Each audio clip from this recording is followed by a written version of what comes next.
She didn't see the hand coming. 1 second, Claire Bennett was leaning over a critical patient, adjusting an IV line with practiced efficiency. The next, Lieutenant Cole Riker's palm connected with the side of her face so hard her vision whited out. The sound cracked across the emergency ward like a gunshot. Every nurse, every orderly, every doctor within 30 feet went completely still. A tray of surgical instruments clattered to the floor somewhere behind her. Claire grabbed the edge of the gurney to keep from going down, her ear ringing, her cheek already burning. When she turned to face him, Riker was standing with his chest out and his jaw set, like he'd done something reasonable. "You move that soldier to the front of the line," he said. "Right now. Or I make one phone call and this entire ward loses its federal funding." Nobody moved. Nobody said a word. And just like that, Claire Bennett became the woman who had been struck in front of 30 witnesses and still had no one in her corner. What Cole Riker didn't know, what nobody in that building knew, was that somewhere in a federal archive sealed beneath a security classification that required a 2-officer key, there was a file with Claire's name on it. And the man who held the access code to that file was already on a plane. If this story hit you in the first 30 seconds, you're exactly who I made it for.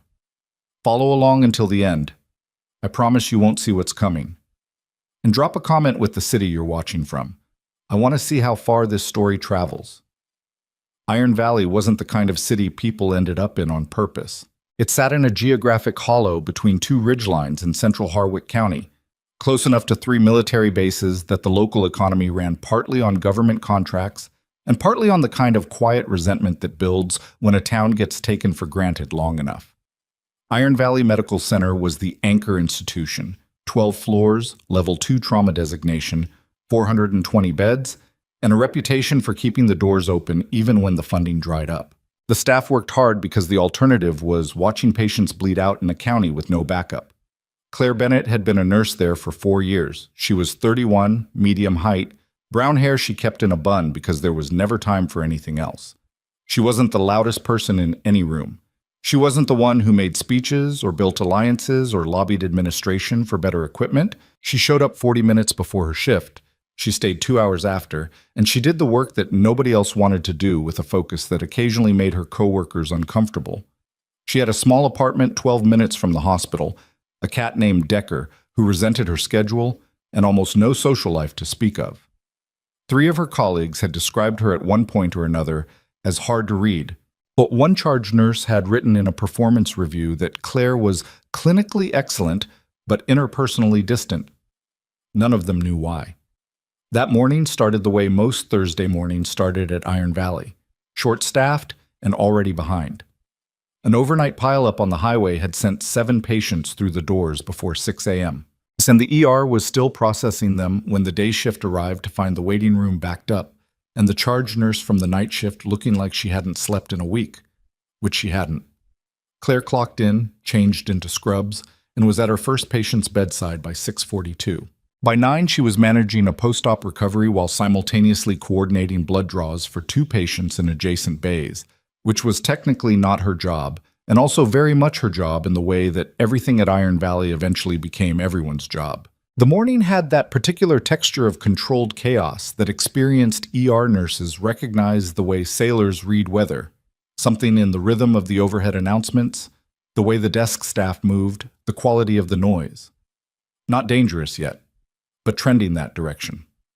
Lieutenant Cole Riker arrived at 9:53 with 2 enlisted soldiers and an attitude that had apparently been festering since breakfast. He was somewhere in his mid-40s, broad through the shoulders, with a face that had settled into the permanent expression of a man who was used to being obeyed. He wore his rank like armor. He walked through the ER entrance like the facility belonged to him, bypassed the check-in desk without a glance, and posted himself in front of the triage station with the deliberate theatrics of someone who had done this before and knew it worked. "I need a trauma bay for Specialist Marcus Webb," he said. Not asked, said. "Knee injury, probable fracture, needs imaging and orthoconsult." The triage nurse, a veteran named Darlene Okafor, who had worked the Iron Valley ER for 11 years and was not easily rattled, looked up from her screen. "Sir, I'll need you to—" "I'm not waiting in a line." "Sir, I understand, but we have critically—" "Where's the charge nurse?" Darlene held her ground for exactly as long as she calculated she could. Then she paged the charge nurse and went back to her screen because what else was there to do? Riker turned and scanned the ward like he was assessing a position. His eyes landed on Trauma Bay 3, where Claire was working. The patient in Trauma Bay 3 was a 47-year-old woman named Paulette Garris, who had come in by ambulance 40 minutes earlier after a syncopal episode at work. Her BP had been unstable since arrival. Claire had a line-in, was monitoring her O2 SATs, and was in the middle of a phone consult with the attending cardiologist about a possible PE workup when she heard the footsteps stop behind her. "You," Riker's voice. "Move to the open bay. I need this one for my soldier." Claire didn't turn around immediately. She held up one finger, the universal gesture for "give me 30 seconds," and finished relaying the cardiologist's instructions into her notes. Then she turned. "I'm in the middle of a workup with this patient.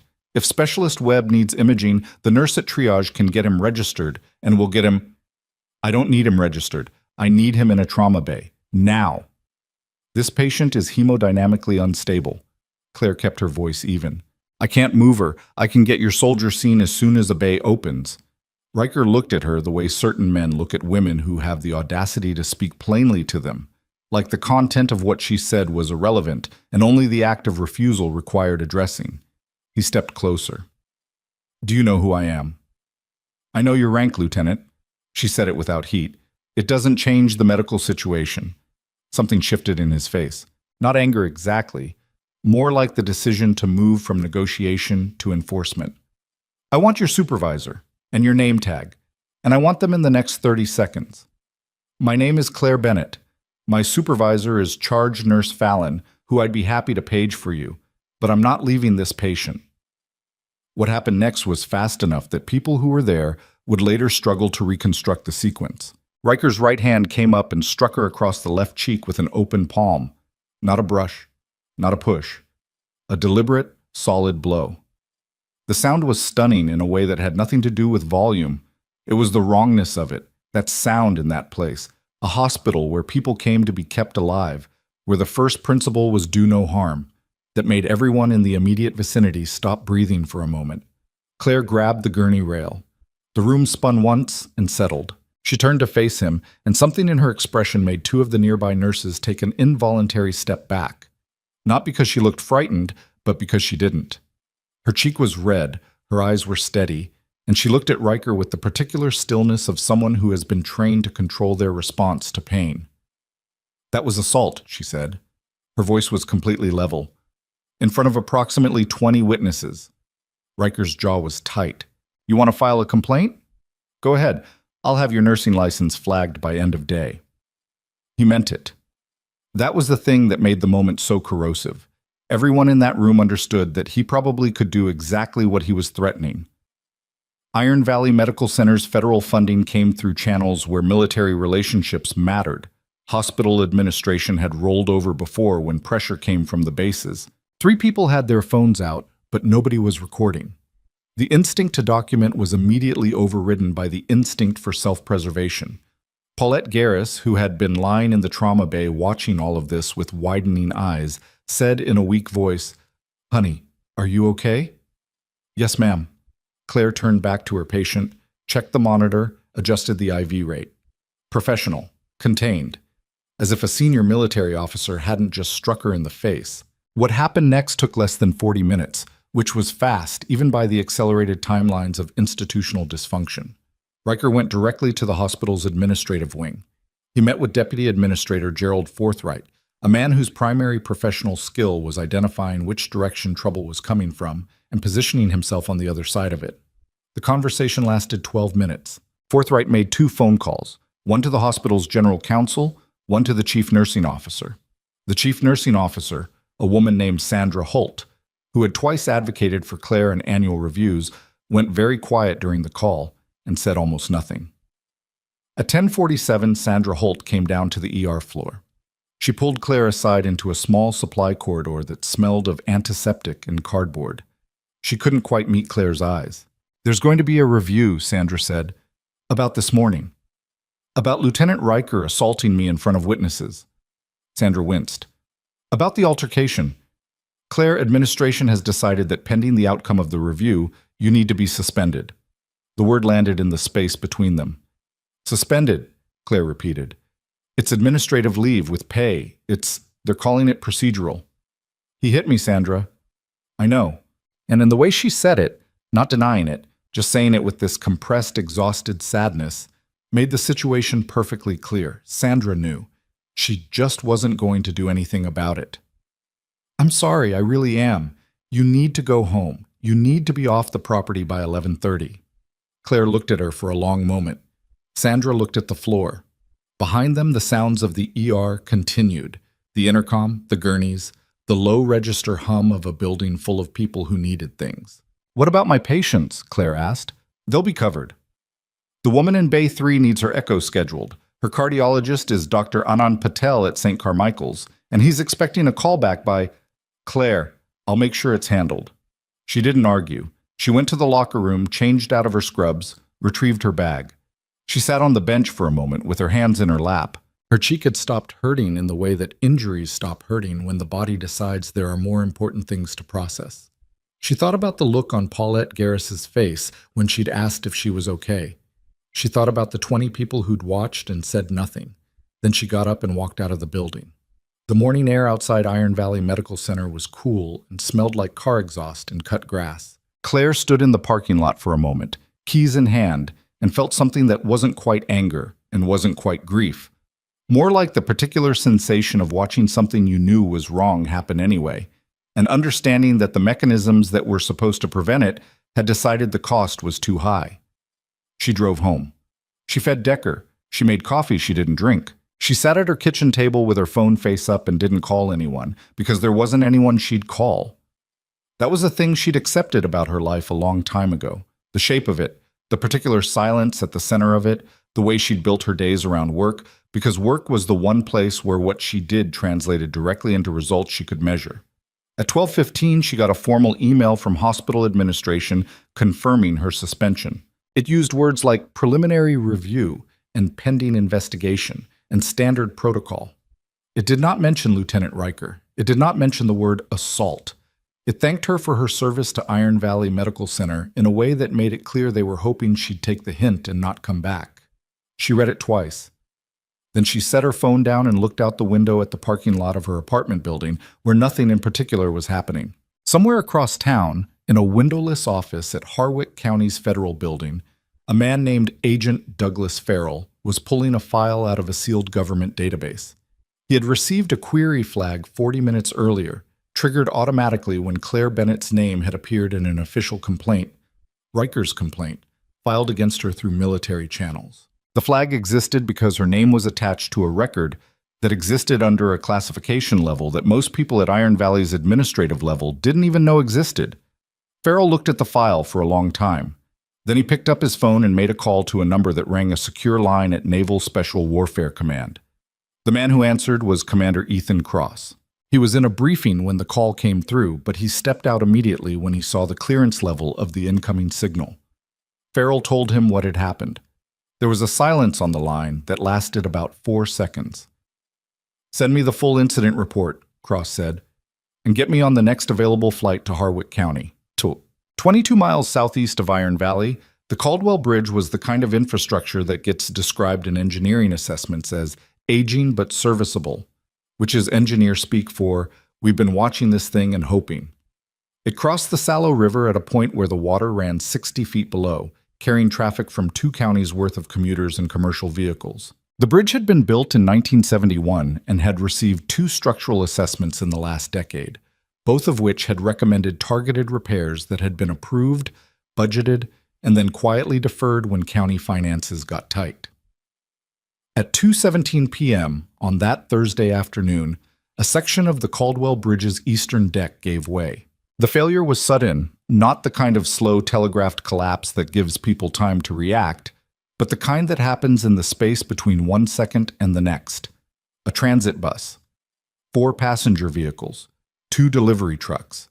The sound of it reached Iron Valley 11 seconds later, carried on the air like something between thunder and a detonation. Claire was still at her kitchen table when the notification came through on her phone, the regional emergency alert. the kind that cuts through everything with its particular urgent sound. She read the text. Bridge collapse. Mass casualty event. All available medical personnel requested to report to Iron Valley Medical Center. She read it twice. She looked at the wall for a moment. She was suspended. She had been told to stay off the property. She picked up her keys. The drive to Iron Valley Medical Center took 8 minutes. The parking lot, when she arrived, already looked like something from a disaster training simulation. Ambulances staged in the secondary lot, a helicopter on the rooftop pad, personnel streaming in through every entrance. She could see through the ER's glass exterior that the department was already filling beyond capacity, gurneys in the hallways, the particular controlled chaos that mass casualty events generate. She walked in through the main entrance. Nobody stopped her. The first person who recognized her was a paramedic named Sal Guerrero, who she'd worked with dozens of times. He was pushing a gurney toward the ER, and he looked up and saw her, and his expression did something complicated. "Bennett," he said. "You're supposed to be—" "What do we have?" she said. He told her, moving as he talked. 30-plus confirmed victims from the bridge, unknown numbers still in the water, multiple critical traumas. 3 hospitals in the county were activating, but Iron Valley was closest and already receiving the highest volume. They were short a trauma coordinator. Claire walked beside him into the ER. What she found there was a department on the edge of losing its shape. Not the staff's fault. Mass casualty events had a physics of their own, and what Iron Valley was receiving right now was pushing past the threshold of what any ER could absorb without structural organization. People were working hard, but hard wasn't the same as coordinated. She could see it in the way resources were distributing. 2 nurses on 1 patient when 1 was sufficient, a gap in triage coverage near the secondary entrance. A doctor making a call that should have been handled by someone with eyes on the whole floor. She found the nearest open workstation and pulled up the intake log, started running the numbers in her head, looked at the available bays versus incoming volume versus estimated surgical capacity. Then she started talking. She didn't ask for authority. She didn't identify herself or explain what she was doing. She just started making the calls that needed to be made, in the voice of someone who had done this before. Not in a drill, not in a simulation, but in conditions that made this look manageable by comparison. "You 2, secondary triage on the east entrance. I need eyes there now. Sal, I need your next 3 transports to overflow rather than primary unless they're surgical emergencies. I'll tell you if they are when you call it in. Who's got ortho on standby?" People responded to her. That was the thing. They just responded. Not because of her title, because she didn't have one, and not because of her authority, because that had been administratively removed 3 hours ago. They responded because she sounded like she knew exactly what was happening and exactly what needed to happen next. And in a mass casualty event, that voice is the most valuable thing in the building. Gerald Forthright appeared at the edge of the ER at 2:58, saw Claire coordinating the floor, and went visibly white. He started toward her. A trauma surgeon named Dr. Rensolis stepped into his path, not physically blocking him, just standing in a way that created enough friction that Forthright stopped. "Is this really the moment?" Solis said, without looking away from the patient she was assessing. Forthright opened his mouth, closed it. He stood there for a moment watching Claire reroute a critical airway patient to the OR faster than anyone had moved in the last 30 minutes. He looked like a man working through a calculation that kept arriving at an uncomfortable answer. He went back to his office. The floor kept moving. By 4:30, they had processed 17 critical patients and were managing an additional 26 in various stages of assessment and treatment. The numbers from the bridge were still coming in. Divers were in the water. The news helicopters had been rerouted away from the airspace to allow medical transport. Claire had been on her feet for 6 hours and had not stopped moving for the last 2. She had a coffee that someone had handed her at some point that she hadn't touched. She was in the middle of directing the arrangement of a 3rd overflow triage area when she heard it, the distinctive sound of a military helicopter coming in low and direct. Not the angled approach of a medevac, but something more decisive, like a vehicle that wasn't waiting for clearance. It set down in the hospital's secondary lot at 4:47. The door opened. A man in Navy dress uniform stepped out, moving with the kind of economy that comes from years of operating in environments where wasted motion costs you. Behind him, 2 other personnel. He was carrying a leather document case that looked like it had traveled a long distance in a short time. He walked through the ER entrance and stopped just inside the doors. His eyes scanned the room. They found Claire in about 4 seconds. He walked toward her. Claire was in the middle of a handoff, explaining a patient's status to one of the overnight nurses who had been called in early. She registered the footsteps stopping nearby and looked up. The man in Navy uniform was standing in front of her. He was somewhere in his late 40s, face weathered and specific in the way that people who have spent real time in difficult places get specific. He was looking at her with an expression that was hard to categorize, recognition certainly, and something underneath it that was harder to read. His name tape said Cross. He held her gaze for a moment. Then he opened the document case and removed a sealed folder with a classification stamp across the front. "Nurse Bennett," he said, and his voice was quiet in a way that somehow carried over the noise of the ER. "We need to talk." Claire looked at the folder. She looked at the name on his uniform. Something shifted in her face. Not surprise, not exactly, but the particular expression of someone who has been waiting for a thing to catch up with them and has finally looked up to see it arriving. "Commander," she said.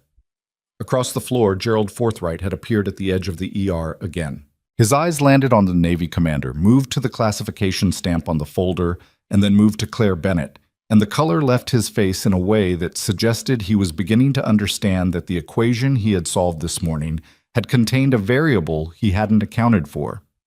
Cross set the folder on the nearest clean surface and placed his hand on top of it.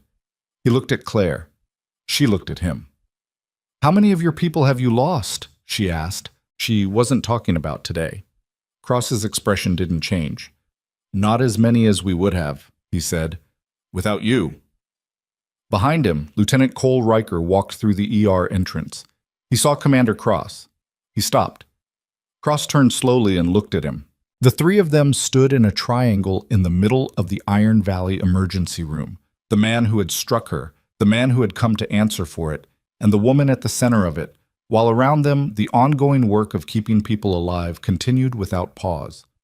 Riker's face had gone through several things in rapid succession and had landed on something that looked, for the first time all day, like uncertainty.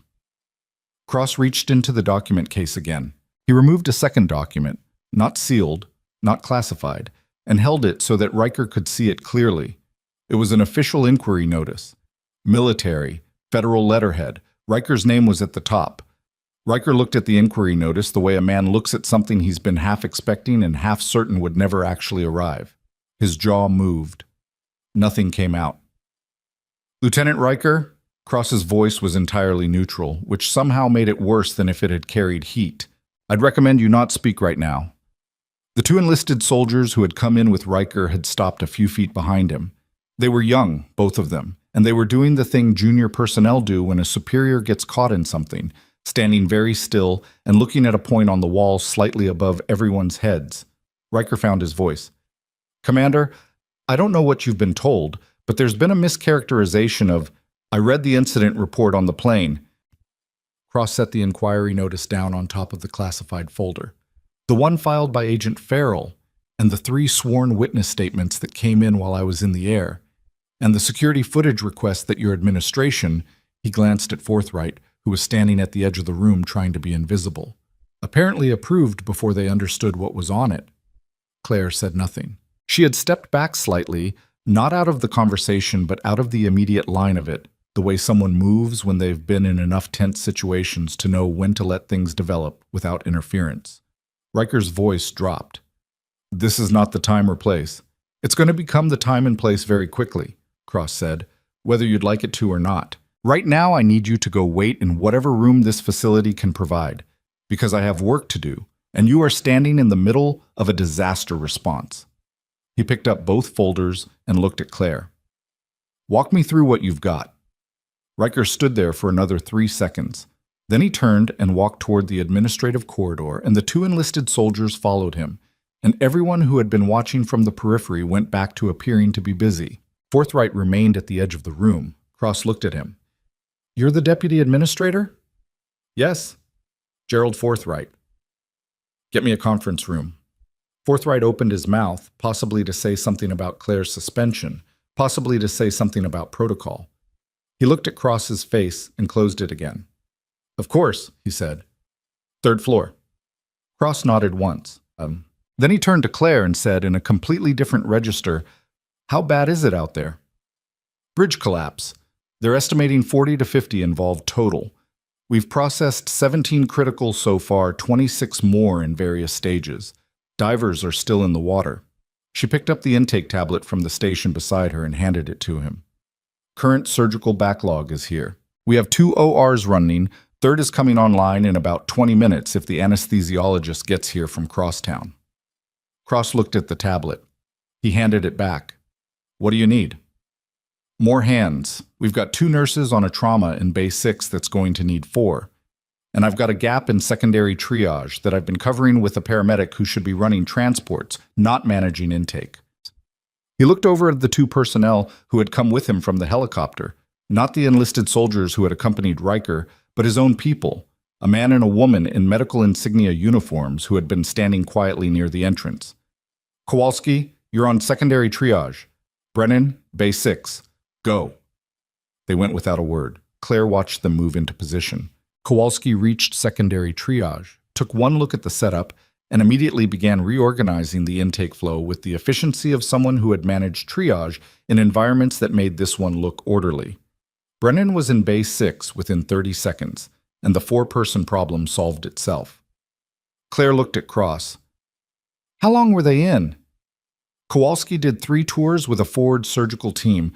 Brennan was a combat trauma specialist for 6 years before she cross-trained. He paused. "You know the model." She did. She had helped design part of it. That was the thing that existed in the sealed folder on the desk beside them. The version of Claire Bennett that this building didn't know. The 8 years she had spent before Iron Valley, before the quiet apartment and the solitary shifts and the cat named Decker, and the life that fit entirely within the radius of a 12-minute drive. The years that had left traces in the way she moved through an emergency, in the particular steadiness of her hands under pressure, in the fact that when a man had struck her across the face this morning, her first instinct had been to check her patient's IV rather than react. She hadn't chosen this life because it was small. She had chosen it because she was tired. But tired and incapable were not the same thing, and the Caldwell Bridge had just finished demonstrating that. "I need to get back to the floor," she said. "Go," Cross said. "We'll talk when you have a break." She didn't tell him that breaks weren't happening today. God. The next 2 hours were the kind that don't exist in linear time when you're inside them.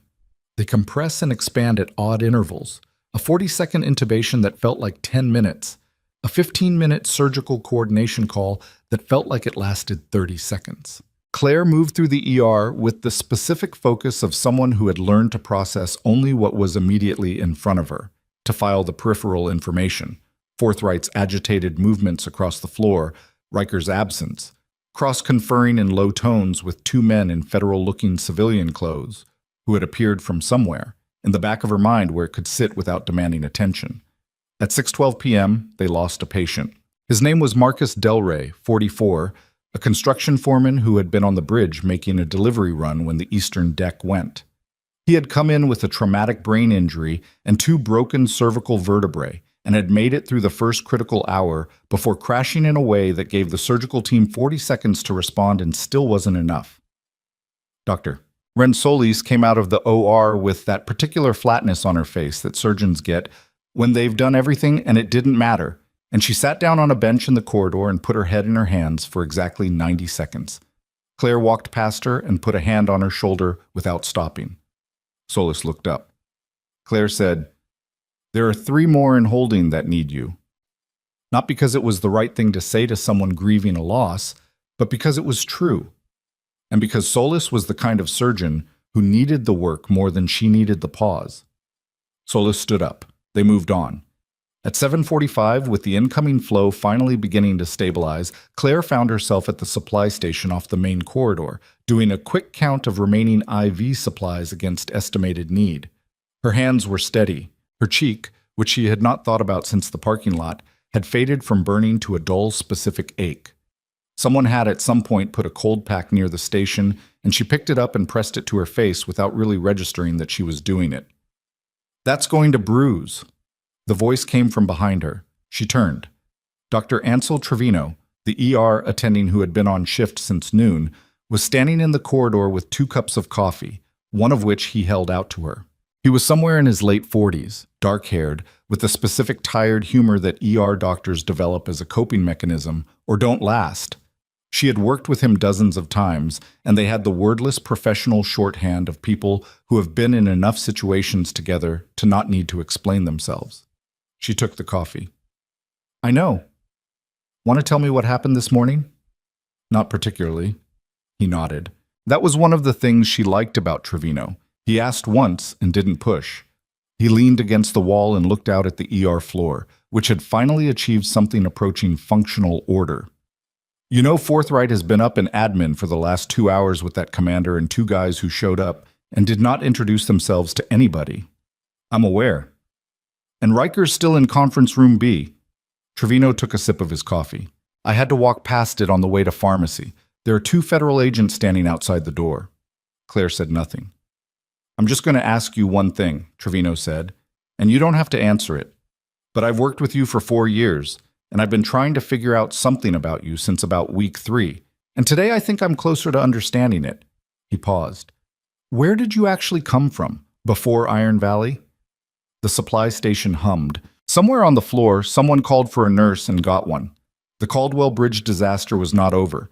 It wouldn't be over for days, possibly weeks, in terms of what this hospital would be processing, but the immediate chaos had resolved into something that could be managed without her standing in the center of it. She looked at the cold pack in her hand. She looked at Trevino. "Somewhere else," she said. He made a sound that was almost a laugh. "Yeah, I figured." Cross found her at 8:20. He didn't call her into a conference room or send someone to get her. He simply appeared at the edge of the floor, caught her eye, and tilted his head toward the corridor. She followed him to a small family consultation room that someone had apparently cleared out and was now the closest thing to a private space in the building. He sat down. She stayed standing because her back was starting to protest 4 years of hospital-grade chairs, and she'd found that standing helped. "Riker filed a complaint against you through military channels this morning," Cross said. "Before the bridge. That's what triggered the flag on your file." "I assumed." "The complaint is going to be dismissed." He said it simply, not like he was delivering good news, but like he was relaying a logistical fact. The security footage from the ER shows the assault clearly. We have 22 witness statements at this point and counting. His complaint is going to land on the wrong side of about 6 separate regulations before anyone even gets to the assault charge. Claire nodded. She was looking at the wall. "There's more," Cross said. She looked at him. "The flag on your file pulled up a secondary review trigger. Automated. It runs whenever a name from a classified program gets entered into certain federal systems. The trigger generated a report, and the report went to a review board that's been looking at something else entirely." He paused. "Claire, they've been building a case against Riker for 14 months. The room was very quiet. "He has a pattern," Cross continued. "What he did to you today, the assault, the pressure on administration, using military influence to coerce civilian institutions, it's not new. There are incidents on record from 3 different bases, 2 overseas deployments, and now this. He's been managed laterally for years. Moved around. The reports got buried because the people writing them were afraid of the same thing your administration was afraid of." "The funding," Claire said. "The funding, the relationships, the general principle that certain men are easier to protect than to prosecute." Cross's voice didn't change in tone, but something sharpened in it. "What you did today, refusing to move your patient, being visible, being on camera, having it documented in an active federal complaint system, it's the thing that finally made the buried reports findable. Because now there's an official incident with a timestamp and witnesses and footage, and the review board can use it to anchor everything else." Claire thought about Paulette Garris in Trauma Bay 3, about the specific weight of the moment she had decided not to move her. It hadn't been a strategic decision. It had been a medical one. A patient with unstable BP does not get relocated because a lieutenant is having a bad morning. She had not been making history. She had been doing her job. "What happens to him?" she asked.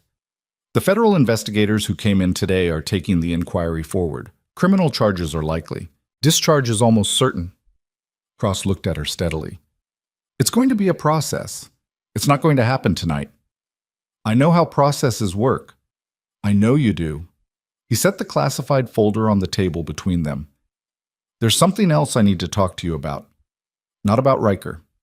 She looked at the folder. Your record, he said. The sealed one. We've been carrying it closed for 4 years because that was what you wanted. And I've honored that. But what happened today, and I don't mean what Riker did, I mean what you did, after, it was observed by people who are now going to have questions. The 2 federal investigators, the hospital staff. Forthright, for what it's worth, is currently in a state of pretty significant anxiety about having suspended someone whose file apparently requires a 2-officer clearance to open. Something almost like amusement crossed Claire's face briefly. Almost. They're going to start looking, Cross said. I can't keep the lid on it the same way I could when it was just a routine flag. I think you know that. She was quiet for a moment. She looked at the folder. Her name was on the cover page, visible above the classification stamp.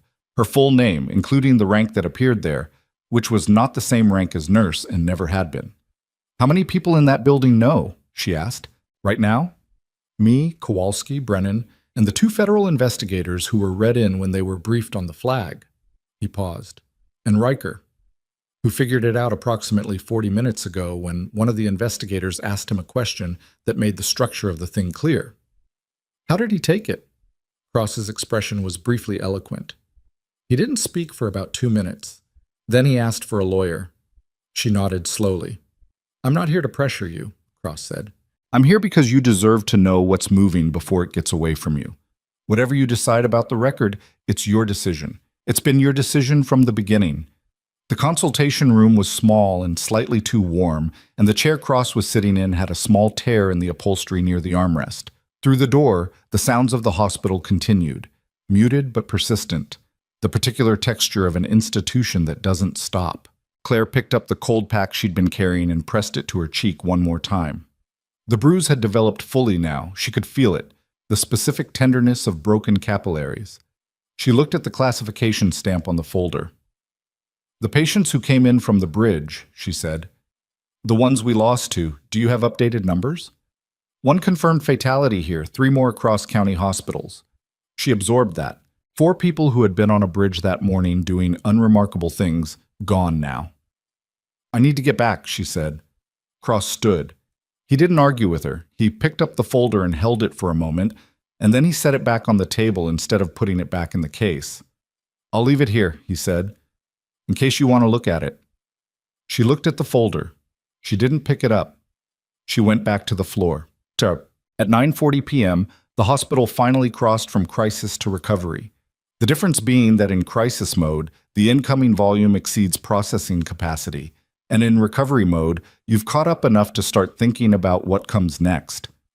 Claire had been on her feet for nearly 15 hours if you counted the morning shift, and her body had opinions about this that she was methodically ignoring. The ER staff who had been called in for the disaster were a mix of people she knew well and people she knew only by name tag, and the ones who had been on the floor all afternoon were wearing the specific expression of people who had done something hard and knew it, but were too tired to feel proud about it yet. Trevino had finally sat down at the physician's station and was eating something out of a vending machine wrapper with the joyless efficiency of a man who has given up on the idea of a real meal. A pair of night nurses were restocking the supply closet, talking in low voices. Someone had brought in a box of pastries from somewhere, and the box was sitting at the nurse's station with half its contents already gone. Claire was updating the handoff notes for the incoming overnight charge nurse when Sandra Holt appeared. She stood a few feet away from the station, in the particular posture of someone who has rehearsed what they're going to say and is already anticipating that it isn't going to be enough. She was still in her day clothes, which meant she'd been in the building since this morning, which meant she'd spent most of the day watching the situation develop and had now arrived at the point where she'd decided she needed to say something. "Claire?" she said. Claire continued typing for a moment. Then she stopped and looked up. Sandra's face had the drawn quality of a person who had been in administration long enough to know how institutional decisions get made and had spent today watching the consequences of a bad one play out in real time. She didn't look angry. She looked tired in a specific, accountable way. "I owe you an apology," Sandra said. "A real one, not whatever I was saying this morning." Claire waited. What I did, or what I didn't do, was wrong. I knew it when I was doing it, and I did it anyway, and the reason I did it was exactly the reason you'd expect. Sandra's voice was steady but effortful. I was afraid of what Riker could do to the hospital's funding, and I weighed that against what was right, and I made the wrong call. I've been making those calls for years, and I've been telling myself they were pragmatic, and today I watched what happens when the thing you're protecting yourself from turns out to be the thing you should have been fighting. The nurses' station around them continued its low activity. No one was overtly listening, but this was a hospital, and everyone was always somewhat aware of everything. Claire said, "Did you know that Paulette Garris had her echo scheduled?" Sandra blinked. Yes. I made sure before yes. Good. Claire looked back at her screen. Then we can talk about the rest of it later, when there's time. Sandra stood there for another moment. Then she nodded, a small, compressed nod, and walked away. Trevino, from his position at the physician's station, said without looking up, "That was either very gracious or very calculating, and I genuinely can't tell which." "It was pragmatic," Claire said. "She has institutional authority I'm going to need if the next few days go the way they're going." Trevino looked up. "And how are they going to go?" Before she could answer, her phone buzzed, then buzzed again. Then the overhead PA system activated with a tone she didn't recognize. Not the standard hospital emergency alert, but something else. Something being patched in from outside. Every screen in the ER flickered to the same thing simultaneously. It was a news broadcast.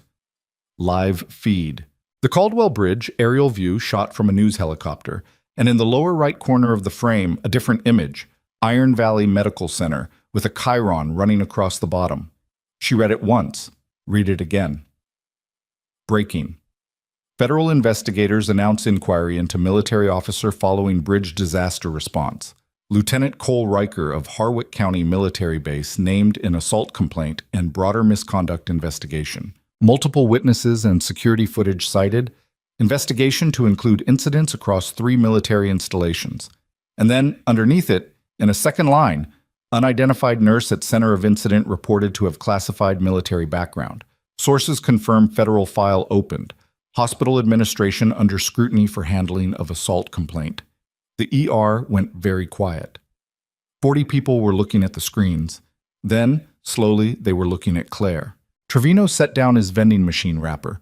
Sandra Holt, who had not quite made it to the elevator, had stopped walking. Forthright, who had apparently come back to the floor at some point and was standing near the east entrance, looked like a man whose understanding of the last 12 hours was being systematically revised in real time. Claire's phone buzzed again. She looked at the screen. Cross. One text. "Are you watching the news?" She typed back, "Yes." 3 seconds. "It's going to move faster than I told you. The leak didn't come from our side." She looked at the text. She looked at the screens. She looked at the 40 people in the ER who were no longer pretending not to look at her. Her classified file was sitting on a table in a consultation room on this floor with her name and her rank visible above the classification stamp. And somewhere in conference room B, with 2 federal agents outside the door, Cole Riker had just watched the same broadcast. Her phone buzzed a 3rd time. Different number. A number she didn't recognize. She answered it because the area code was from a base she knew. A woman's voice. "Is this Claire Bennett?" "Yes." "My name is Captain Della Soriano. I'm the JAG officer assigned to the Riker inquiry." A brief pause. "I need you to understand something before tomorrow morning. The leak to the media? It didn't come from federal investigators, and it didn't come from Commander Cross. We believe it came from inside this hospital." Claire's eyes moved to Forthright at the far end of the room. Soriano continued. "Whoever leaked it had access to the classified file reference number. That's a very short list of people, Ms. Bennett, and one of them had reason to try to get ahead of this story before the inquiry controlled the narrative." Claire said, "What happens now?" "Now," Soriano said, "it gets complicated." "Complicated how?" Claire said. Soriano's voice was careful, precise. The voice of someone who had learned to measure words against consequences before releasing them. "The file reference number that leaked, it exists in exactly 4 places. The Federal Archive Access Log, Commander Cross's operational record, the inquiry paperwork generated this afternoon, and the internal administrative system here at Iron Valley, which was accessed when your suspension was processed. Claire was very still. Your administration entered your personnel record into the system this morning when they generated the suspension notice. The system auto-populated from federal HR. It pulled the file reference number as a data field. Standard procedure, except whoever was looking at your record apparently recognized what that classification level meant and made a phone call to someone in media before the investigators had finished setting up their equipment. Forthright, Claire said. We don't know that yet. He was the one who processed the suspension. He had access to the system. Ms. Bennett? Soriano's tone didn't change. I'm telling you this because you need to understand the environment you're in right now, not because I'm asking you to investigate anything. Stay out of that piece of it. The leak is our problem. What's my problem? A beat. Your problem is that your classified background is now partially public. The story is moving faster than we can contain it. And by tomorrow morning, there are going to be people asking questions that you're going to have to decide how to answer. Another pause. Commander Cross told me you've been protecting the sealed status for 4 years. I want to know if that's still your position. Through the ER windows, Claire could see the parking lot. News vans had appeared at the perimeter, held back by the hospital's security boundary but visible, their satellite arrays tilted upward like something searching for a signal. I need tonight, she said. You have it. Call me at 7 a.m. Soriano gave her a number and ended the call. Claire stood at the nurse's station with her phone in her hand and 40 people in her peripheral vision, none of whom were looking directly at her anymore, but all of whom were absolutely aware of where she was standing. Trevino had gone back to his paperwork with the focused attention of a man who understood that the kindest thing he could do right now was pretend to be busy. The overnight charge nurse, a steady veteran named Patrick Osei, had materialized at the handoff station and was taking over the transition with the professional composure of someone who had walked into difficult rooms before. She finished the handoff notes. She gave Osei everything he needed. She did not look at the news broadcast still running on the screens, though she registered in her peripheral vision that the Chiron had updated twice more. At 10:15, she got her bag from the locker room and walked out through the staff exit into the cool night air. No, she didn't sleep much. Not because of the news, though the news was moving. She checked it once at midnight and then put her phone face down on the nightstand because there was nothing in it that required her response at midnight. And watching a story develop in real time that was about her own life had a particular disorienting quality she didn't need. Decker sat on the foot of the bed and ignored her problems with the complete moral authority of a 12-pound cat who had never been suspended from anything. What kept her awake was older than today. It was the problem she had been carrying for 4 years. The question of what you do with a version of yourself that you have deliberately set down, and what it means when the world reaches in and picks it up anyway. She had come to Iron Valley because she wanted to be useful in a way that was bounded, manageable. A shift that ended. Patients who got better or didn't, and either way you went home and there was a door between you and it. No missions with open timelines, no classified weight, no part of yourself that existed only in a sealed file that other people held the keys to. She had thought she was done. She had been wrong about what done meant. At 6:40, she gave up on sleep, made coffee, fed Decker, and sat at her kitchen table with the coffee and looked at nothing for a while. At 6:58, she picked up her phone and called Soriano. I want to be present for the Riker inquiry, she said, without preamble. Whatever testimony process you're running, I want to give a statement. On record, with my name and my full record attached. Soriano was quiet for exactly 2 seconds. You understand what that means for the sealed status? Yes. Once it's opened in this context, I know what it means. Claire looked out the window at the parking lot. He struck me in front of 20 people and then used institutional leverage to get me suspended, and it almost worked. And it's worked before. On other people, in other places, who didn't have a sealed file to trigger a federal flag. I want my statement attached to the record that follows him. Soriano said, All right. Then, after a pause, be at the federal building on Carver Street at 9 a.m. Bring ID. Commander Cross will be there. The federal building on Carver Street was a 7-story structure that had been built in the 80s and renovated just enough to be functional without being comfortable. The conference room where the inquiry session was being held was on the fourth floor, with windows that looked out onto a parking structure and fluorescent lighting that made everyone look slightly unwell.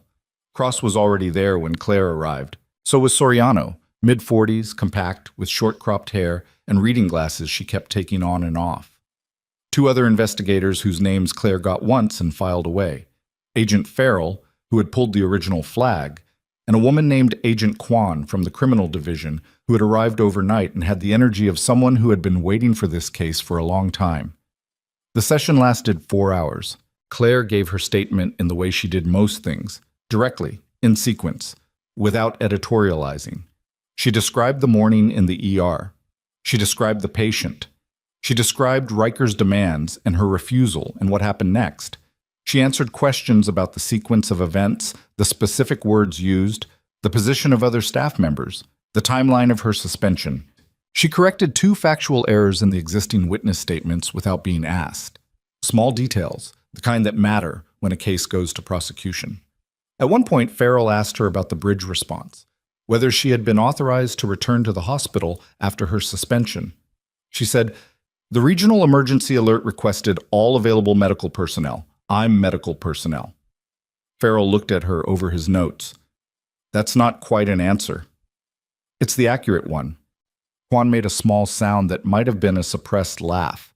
When they got to her military record, Soriano handled it directly, not dramatizing it, just laying it out as documented fact. The 8 years of service, the combat trauma specialization, the deployments, the classified program she had been attached to for the last 3 years of her service, the one that had trained special operations medical protocols and had operated under a classification level that civilian hospital administrators would never encounter in normal circumstances. The room was quiet while Soriano read through the summary. Farrell said, "And you chose not to disclose this background when you were hired at Iron Valley. There was no requirement to disclose classified service history to a civilian employer," Claire said. "I applied with a valid nursing license and relevant post-service experience. Both were accurate.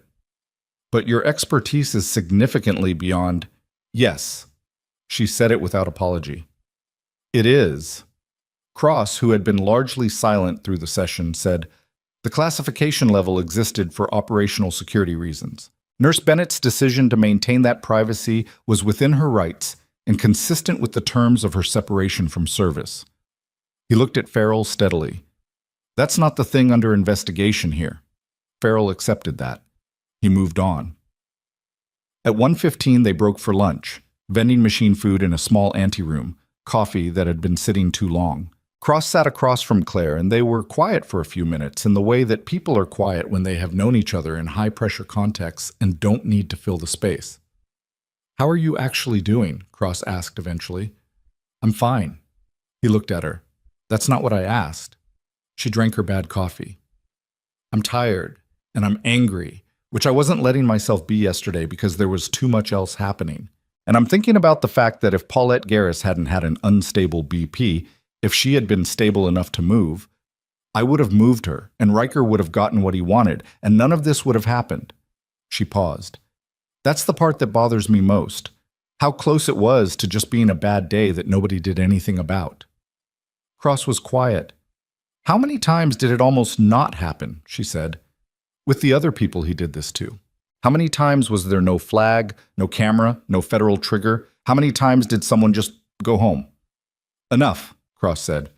"That's why this matters." She nodded. She finished the coffee. They went back in. Bought some. The afternoon session was where it broke open.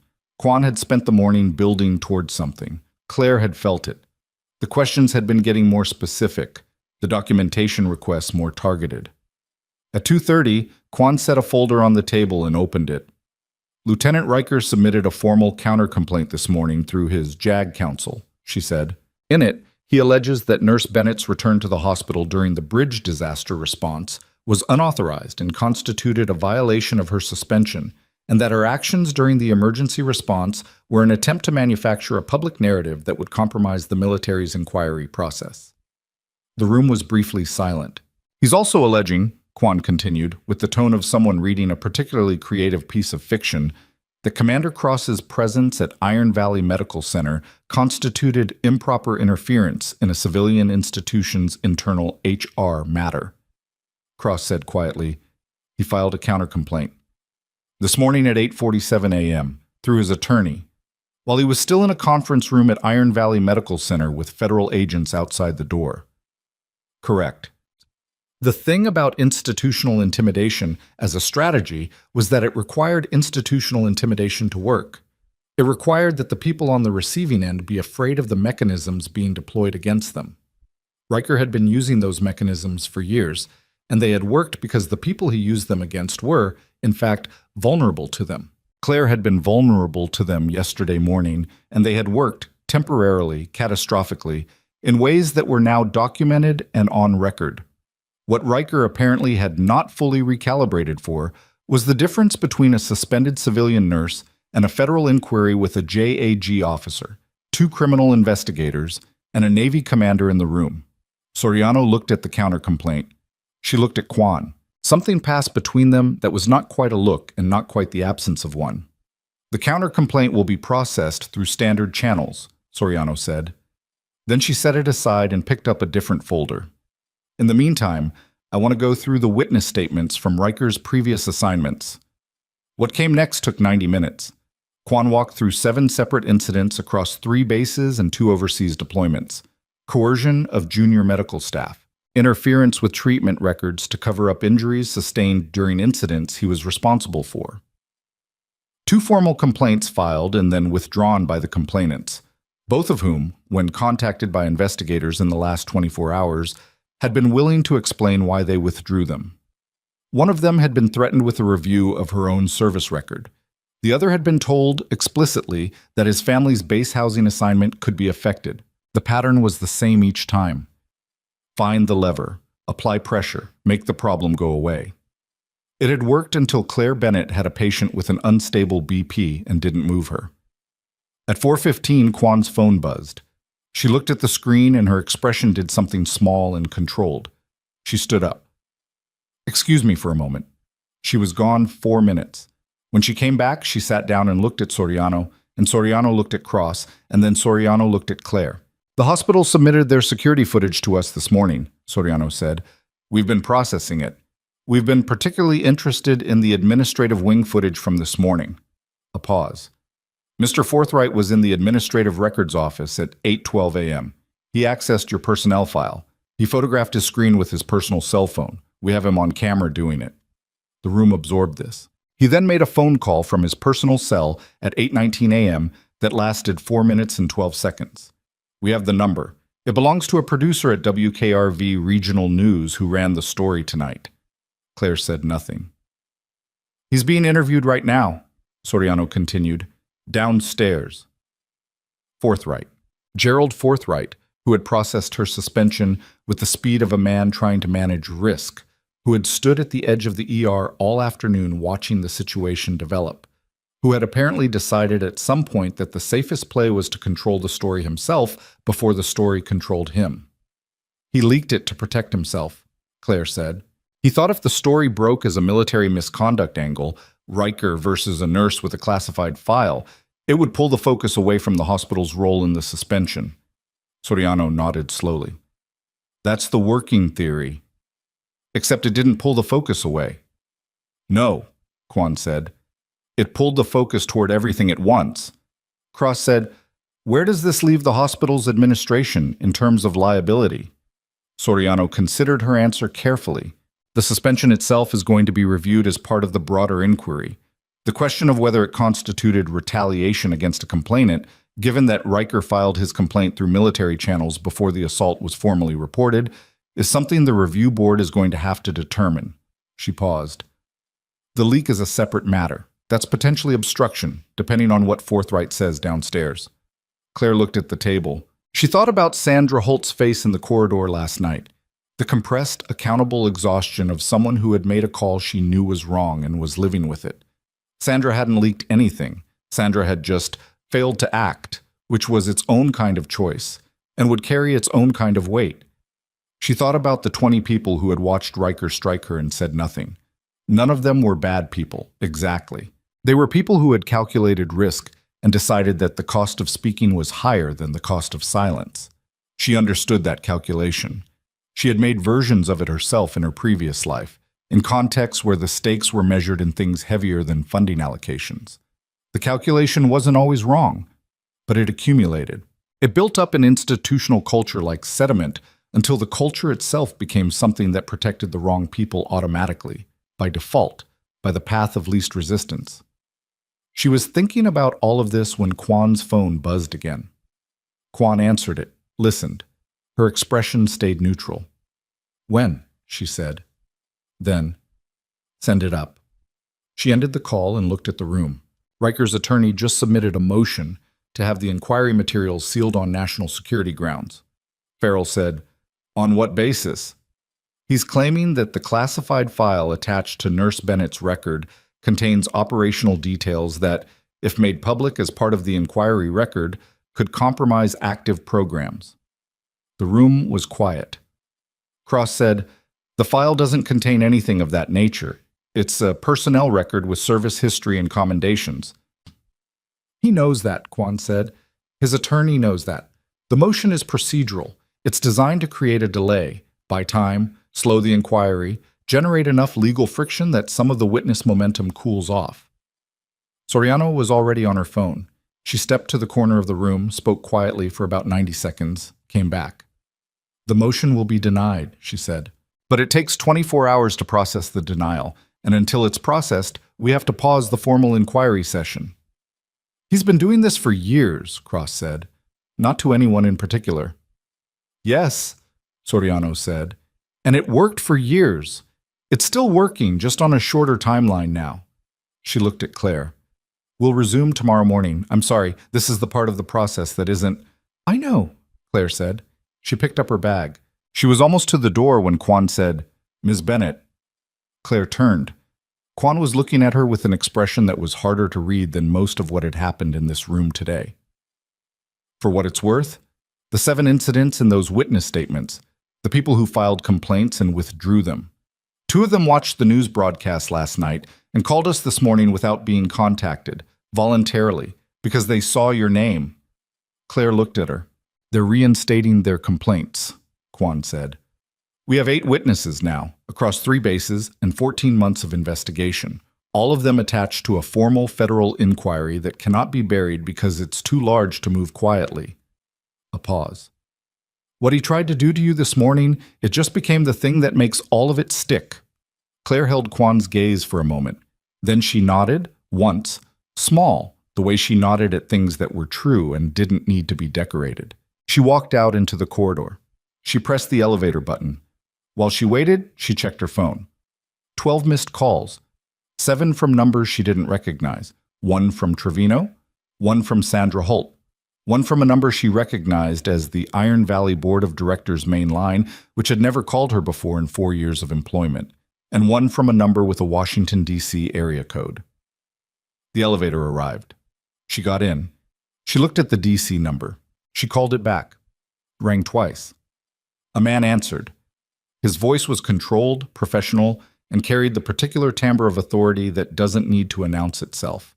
He said his name, and she recognized it, not from personal acquaintance, but from a context that made her go very still in the elevator as the doors closed. "Nurse Bennett," he said, "my name is Admiral Harlan Voss. I think it's time we had a conversation about what happens next." The elevator doors opened on the ground floor and Claire stepped out into the lobby without moving toward the exit. She stood near a column and kept her voice low. "Admiral Voss," she said, "how did you get this number?" "Commander Cross provided it. With your interests in mind, I want to be clear about that." Voss's voice had the particular quality of someone accustomed to speaking in rooms where every word was being recorded and had learned to be precise without being cold. "I'm not calling to pressure you, Nurse Bennett. I'm calling because there are things moving at a level above the inquiry that you should know about before they become public, and you deserve to hear them from a source that isn't a news broadcast." She looked at the lobby, a security guard at the desk, 2 people waiting by the elevators, nobody paying attention to her. "Go ahead," she said. "The motion Riker's attorney filed this afternoon to seal the inquiry materials on national security grounds. It came from a playbook he's used before.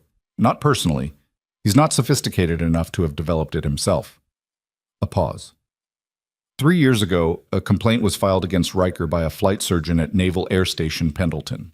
Misconduct, interference with medical records, coercion of junior staff. The complaint was 2 weeks away from formal inquiry when a motion appeared. Same language, same legal framing, same argument about operational security, and the complaint was suspended pending review. The review took 8 months. By the time it concluded, the flight surgeon had separated from service and declined to pursue it. Claire said, "Someone helped him. Someone has been helping him for a long time. The motions don't originate from his current attorney. The language is too consistent, too specifically calibrated to federal inquiry procedure. We believe there's a senior officer who has been managing Riker's exposure for years, running interference, identifying which levers to pull." Another pause. "We don't have a name yet, but the pattern is clear enough that the Inspector General's office opened a parallel investigation 6 hours ago." The lobby was quiet around her.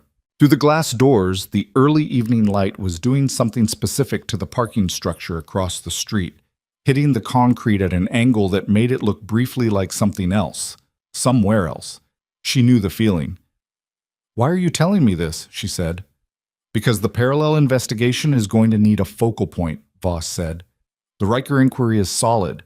Soriano is thorough, and Kwan is excellent, and the evidence is substantial. But the inquiry is the branch. The IG investigation is going after the root, and to do that effectively, they need the inquiry to stay visible, public, moving." He paused. "Which means they need you to stay visible, public, moving." There it was. "You're asking me not to go quiet," she said. "I'm asking you to consider what you want the outcome of this to be. Not for yourself. I think you've already worked that out. For the other people. The ones who filed complaints and withdrew them. The ones who never filed at all." His voice was steady. "You becoming visible is what made 8 of them call us. You staying visible is what keeps the pressure on long enough for the root to be exposed." She leaned against the column. Her feet hurt. She had been in motion for almost 36 hours with 4 hours of bad sleep in the middle. "I'll think about it," she said. "That's all I'm asking." A brief pause. "For what it's worth, Commander Cross has spoken about you in terms that I don't use lightly. The work you did in the program, the protocols you developed, the people you kept alive. That record exists regardless of whether the file stays sealed. The people who know. She didn't say anything to that. "Call me if you need anything," Voss said. "My number will be in your recent calls." He ended it. She stood in the lobby for another minute. Then she walked out into the evening air and called Trevino. He answered on the second ring. "You okay?" "Yes." "What's happening at the hospital?" "You mean aside from the fact that there are 4 news vans in the secondary lot, and Sandra Holt has been in a closed-door meeting with the board since 3 p.m.? The sound of him moving, a door closing. "Forthright's not here. Someone said he left with investigators around noon and hasn't come back. His assistant has been fielding questions with the specific look of a person who knows nothing and is grateful for it." "What about Riker?" "Gone. His people cleared out this morning. I heard from Ose that federal investigators were in the building until about 2, taking copies of administrative records." A pause. "Claire, the staff, most of them are asking about you, not in a gossip way, I don't know how to describe it, like they're trying to figure out something they got wrong." She thought about the 20 people who had watched and said nothing. "Tell them to keep doing their jobs." "That's your message?" "That's the message." Trevino made a sound. "You're a difficult person to work with. You know that?" "I know." She looked at the parking structure. "I'll be in tomorrow morning." "You're still suspended." "I'll be in anyway. Someone should talk to the board before they make decisions about what happens next, and it might as well be me." She ended the call and got in her car and drove home. Darman. The board meeting request came through at 7:45 the next morning, 30 minutes before she'd planned to go in anyway. Formal email. The subject line said, "Emergency Session, Administrative Review." Her name was in the body as a requested attendee, which was unusual enough that she read the email twice to make sure she hadn't misread it. She wore the same kind of clothes she always wore to work. Clean, practical, nothing that was trying to say anything. She drove the 12 minutes. She parked in the staff lot out of habit, and then remembered she technically wasn't staff at the moment and stayed in the space anyway. Cross was in the lobby when she arrived. He was in civilian clothes today, dark jacket, no rank visible, which was a deliberate choice and communicated something specific about how he wanted the morning to read. He fell into step beside her without preamble. "Voss called you," he said, "last night." "And?" "And I'm here." He nodded. They walked toward the elevators. The boardroom was on the 8th floor, a space Claire had never been in during 4 years of employment. It existed in the part of the building that nurses don't go to unless something has gone significantly wrong. It had a long table, 12 chairs, a view of the hospital's east parking lot, and the specific temperature of a room where the climate control was set to the preferences of people who sit rather than move. 7 board members, 2 lawyers, one the hospital's general counsel, one who had arrived yesterday and represented the board's liability interests separately, which indicated the board had already decided that the hospital's institutional interest and the administration's interest might not be identical. Sandra Holt, sitting at the far end of the table with a notepad in front of her and the expression of someone who had not slept. An empty chair where Forthright would have been. Cross sat to Claire's left. Soriano, who had apparently been there since before they arrived, sat across the table with Quan beside her and a laptop open between them. The board chair was a woman named Elaine Murdo, late 60s, retired surgeon, the kind of institutional authority that comes from having actually done the thing the institution is built around. She looked at Claire when she sat down with the direct, assessing gaze of a clinician and said, "Thank you for coming." "You asked," Claire said. "I came." A small, specific nod.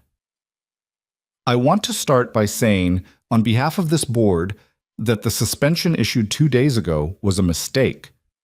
The process that produced it failed you and failed this institution. That's not a legal statement. Our counsel will handle the legal piece separately. It's a statement of fact, and you deserve to hear it said plainly before anything else." She paused. "The suspension is rescinded, effective immediately, with full back pay for any shifts missed."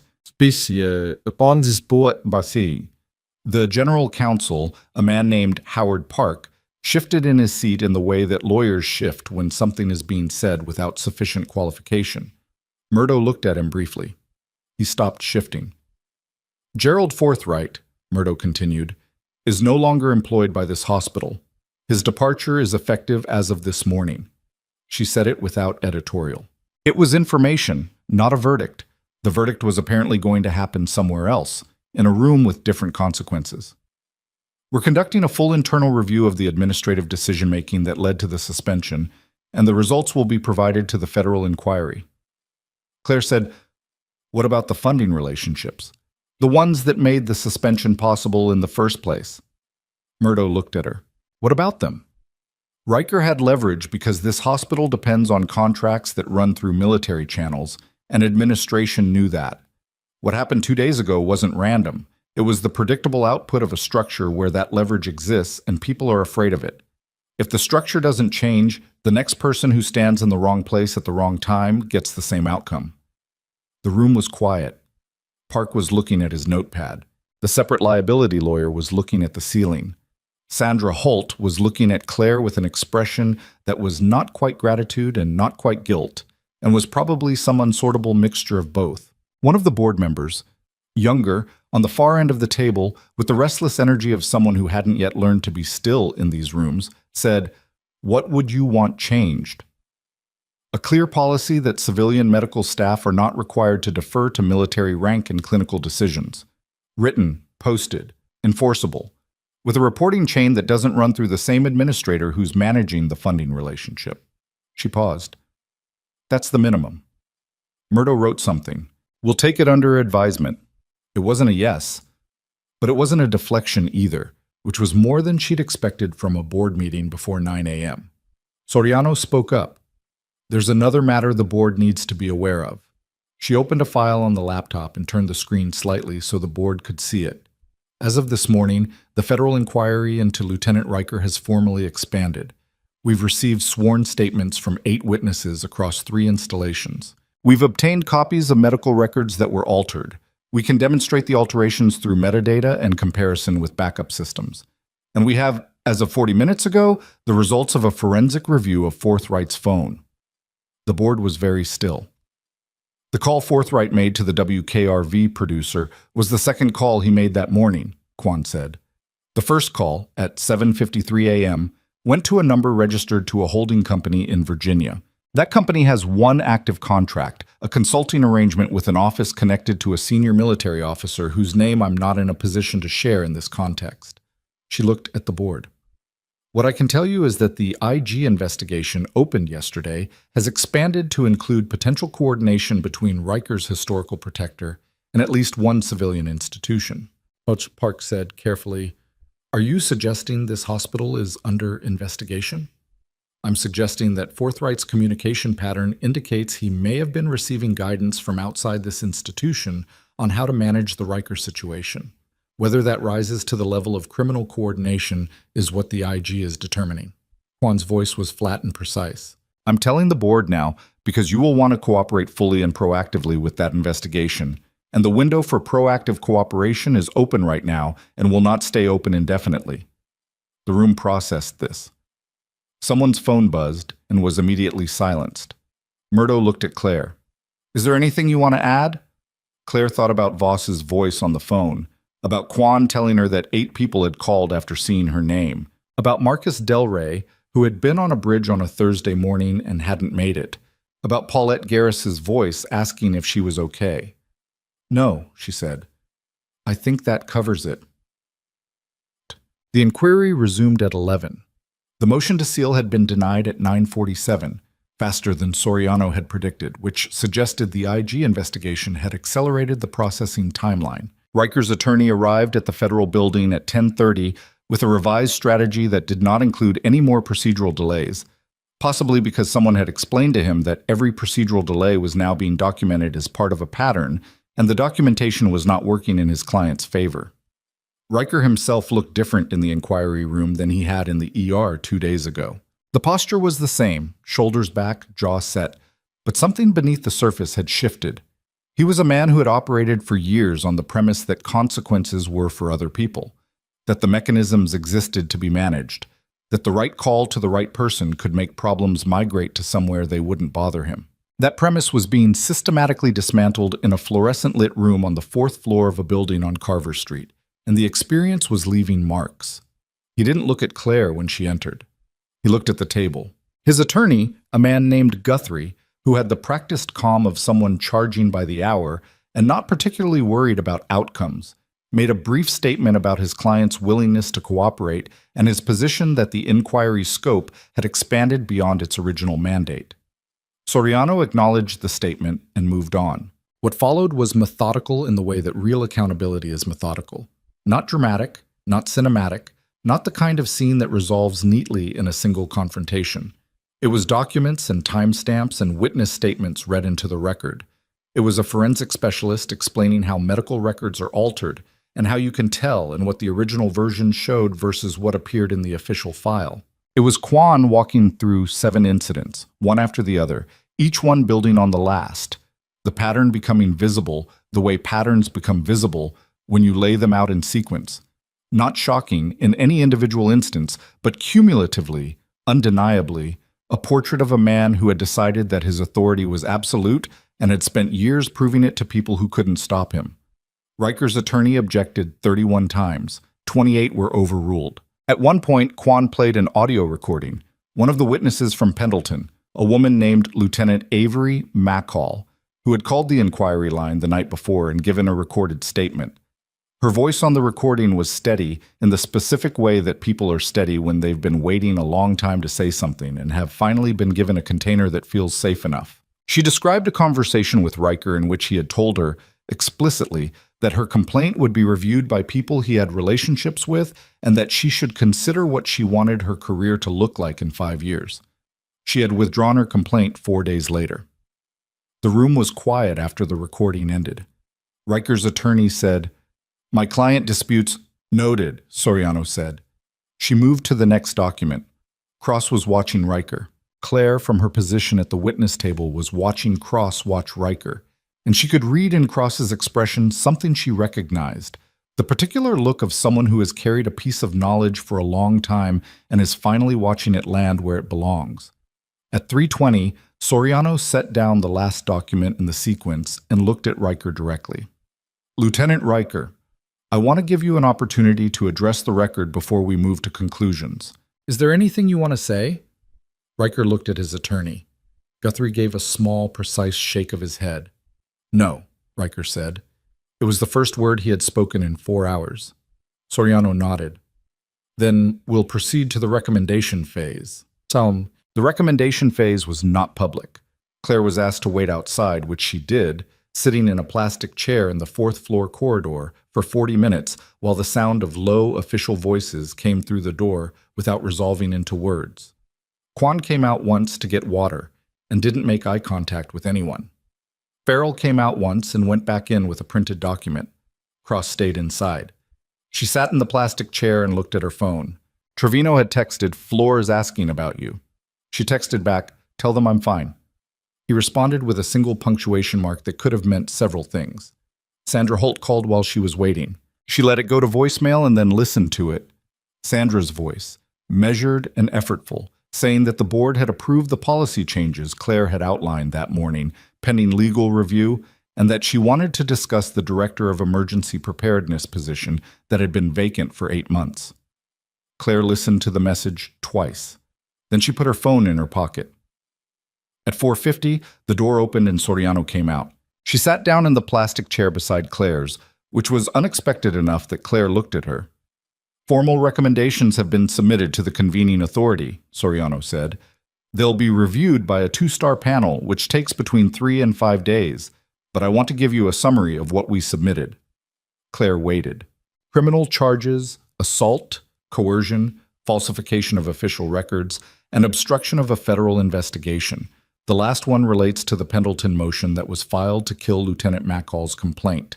We have documentation connecting Riker directly to the content of that motion, which his attorney at the time was fed by someone who will be separately charged. Soriano's voice was level and careful. Discharge recommendation other than honorable conditions with forfeiture of pension and benefits. Loss of rank to E1 for purposes of separation processing. Claire absorbed that. The protector, the senior officer who's been managing his exposure, the IG has a name. I'm not in a position to share it yet, but the investigation is advanced enough that an announcement is expected within 2 weeks. Soriano paused. None of this is certain. Recommendations get reviewed, panels have discretion, attorneys file motions. I want to be honest with you about the fact that the process has friction.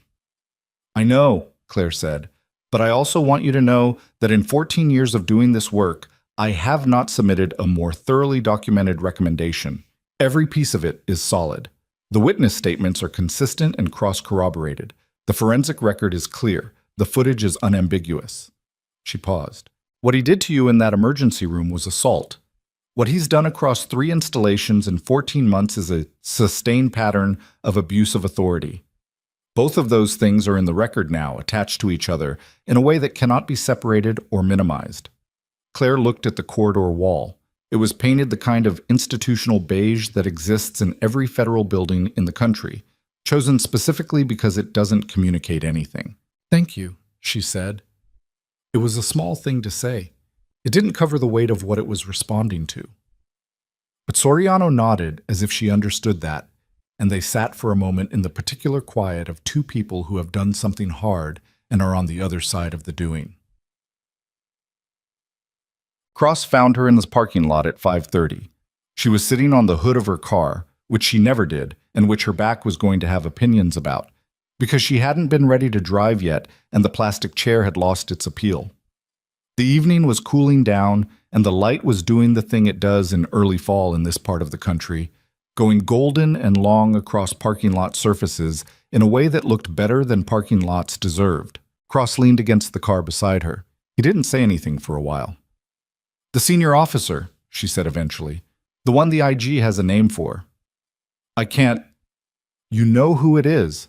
He was quiet. Yes. Did you know before today? A longer pause.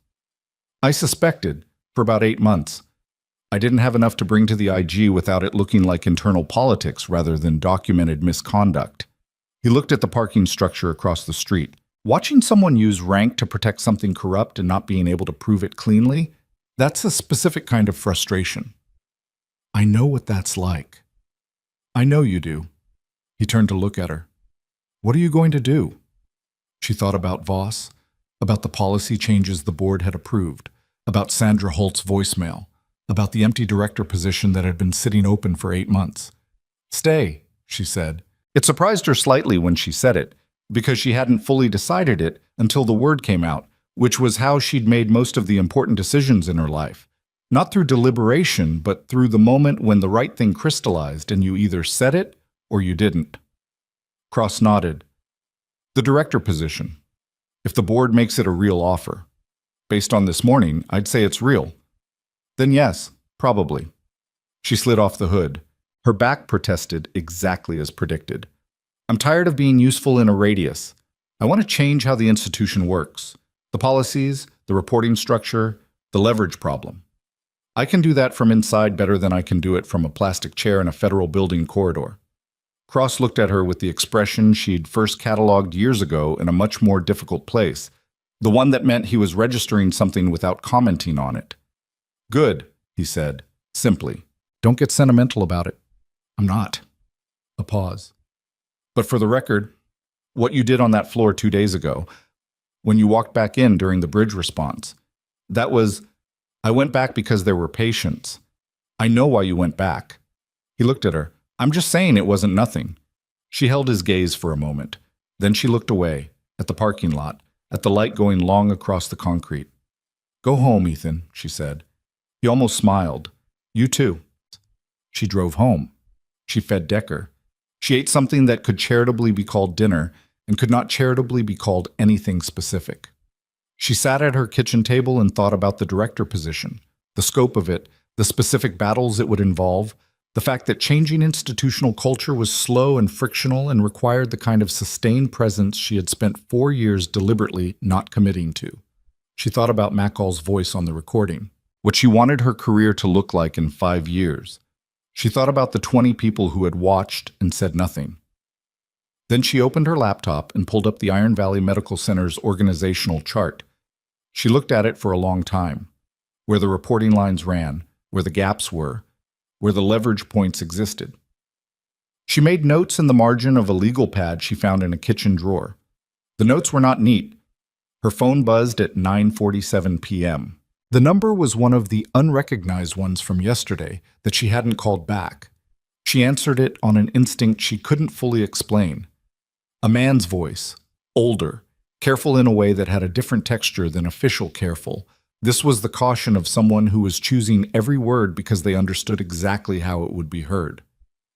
Nurse Bennett, he said. My name is Major General Aldrich Pruitt. I'm the officer the IG investigation is looking at.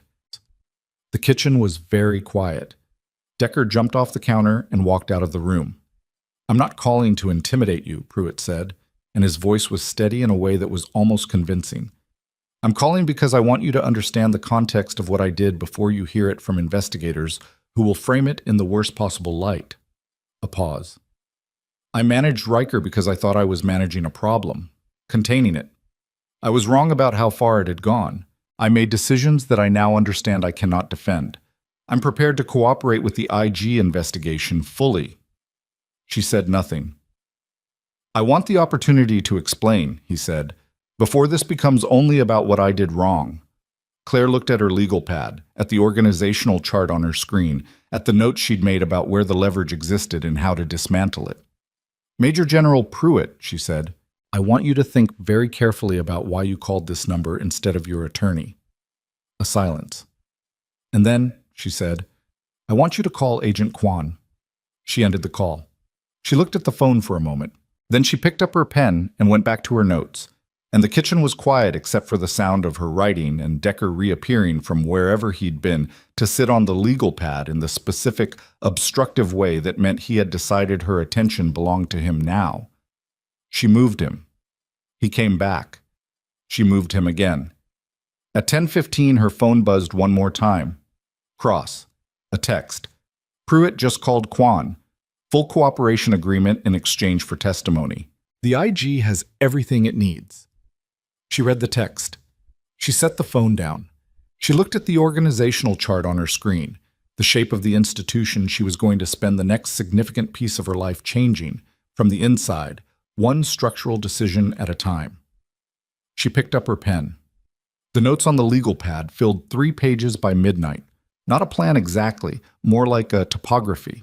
The shape of the problem as she understood it, which was different from how anyone else in that hospital understood it, because she was the only person who had stood on both sides of the line between institutional authority and the people that authority was supposed to serve.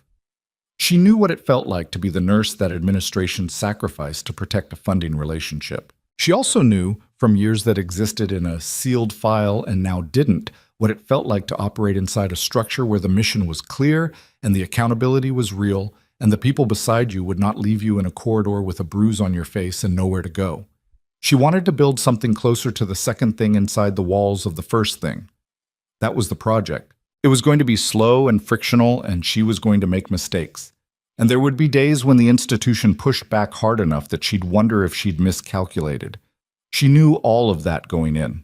She still picked up the pen. At 12:40, she put Decker off the legal pad for the last time, closed the laptop, and went to bed. She slept 6 hours without interruption, which was the best sleep she'd had in a week. The 2-star panel reviewing Soriano's recommendations took 4 days, not 5. Claire found out from Cross, who texted her on a Tuesday afternoon while she was in the middle of her first official meeting as interim director of emergency preparedness. The board had moved faster than she'd expected, possibly because the news coverage had created a pressure that made deliberation feel like liability. The meeting was with the hospital's 3 trauma surgeons and the head of the paramedic liaison program, and they were in the middle of a genuinely contentious disagreement about triage classification protocols when her phone buzzed. She glanced at the screen. Panel decision. Call me when you're done. She put the phone face down and went back to the disagreement, which mattered and needed to be resolved and was not going to resolve itself. It took another 40 minutes. The surgeons left with something that wasn't quite consensus but was functional enough to work from. Claire stayed at the table and called Cross. Criminal charges recommended for prosecution, he said. Assault, coercion, falsification of official records, obstruction.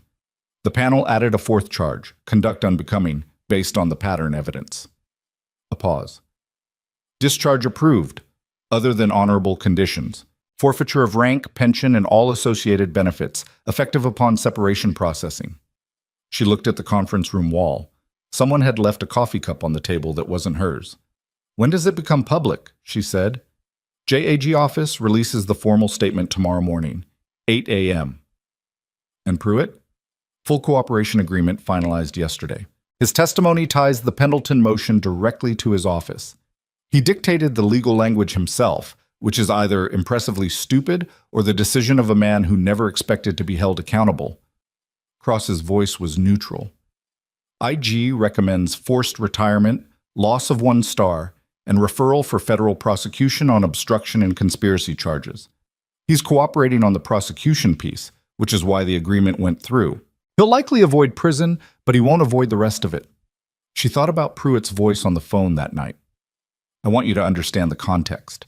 The specific grammar of a man trying to construct a frame around his own wrongdoing before someone else could construct a more accurate one. She didn't feel sorry for him. She felt something more complicated. The recognition that the people who enabled damage rarely thought of themselves as villains, which made them more dangerous and not less, because they kept protecting each other right up until the moment when the protection stopped working. And forthright, she said. State prosecutor filed charges this morning.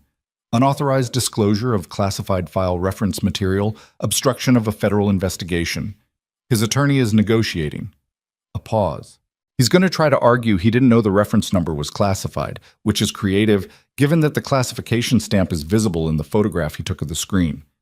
He knew, Claire said. Yes, Cross said. He knew. She picked up the coffee cup that wasn't hers and took it to the credenza. What about you? When do you go back? Day after tomorrow. He paused. There's a program expansion and discussion, the protocols you developed. The battlefield to civilian crossover framework. The Navy's been trying to formalize it for 3 years without the right structure. There's a working group. Another pause. Your name has been mentioned. As a consultant? As a co-author? Remote? Your terms? He said it simply, not as a pitch, just as a fact that existed and was available to her if she wanted it. She thought about it for exactly 4 seconds. Tell them I'm in. Part-time, around the hospital schedule. I'll tell them. She stood at the credenza in the conference room and looked out the window at the hospital's east lot, where 6 weeks ago there had been news vans and now there was just a parking lot doing what parking lots do. Ethan, she said. Yeah. Thank you. For getting on the plane. A silence, not uncomfortable. You would have managed without me, he said. Probably, but it mattered that you came. Another silence. Then, in a register she'd heard from him only a handful of times. I know. The JAG statement released at 8 a.m. the next morning hit the regional news by 8:15 and the national wire by 9. The language was formal and unsparing, the kind of official prose that is worse for its plainness, that doesn't editorialize because it doesn't need to. It named Riker. It named the charges. It named the number of witnesses and the scope of the pattern. It named the date and location of the assault on a civilian medical professional and described the security footage as clear and unambiguous. It did not name Claire Bennett because she had asked Soriano not to include her name in the JAG statement specifically. She had her reasons, and Soriano had respected them. By 10 a.m., the hospital's external communications office had received 47 media inquiries. By noon, Iron Valley Medical Center's board chair, Elaine Murdo, had released a statement of her own, shorter, more personal, specifically naming Claire and specifically acknowledging the institution's failure to protect her. It was not the statement of a legal department. It had the texture of something a person had actually written. Claire was in the ER when it published. She read it on her phone between a discharge summary and a consult request from the second floor. She read it once and then put her phone in her pocket and went back to work, because there was work. Trevino found her at noon near the supply station. He handed her a coffee, a real one, from the place 2 blocks away that required a walk and therefore almost never happened during shifts. She looked at it. Don't make it weird, he said. She took the coffee. Thank you. Also, Ose wants to talk to you about the overnight triage protocol. He has notes, a lot of notes. The man has opinions. Schedule it for Thursday. Already did. He started to go, then stopped. For what it's worth. Watching you work that floor during the bridge response. I've been in this ER for 9 years. I've seen a lot of people handle a lot of bad situations.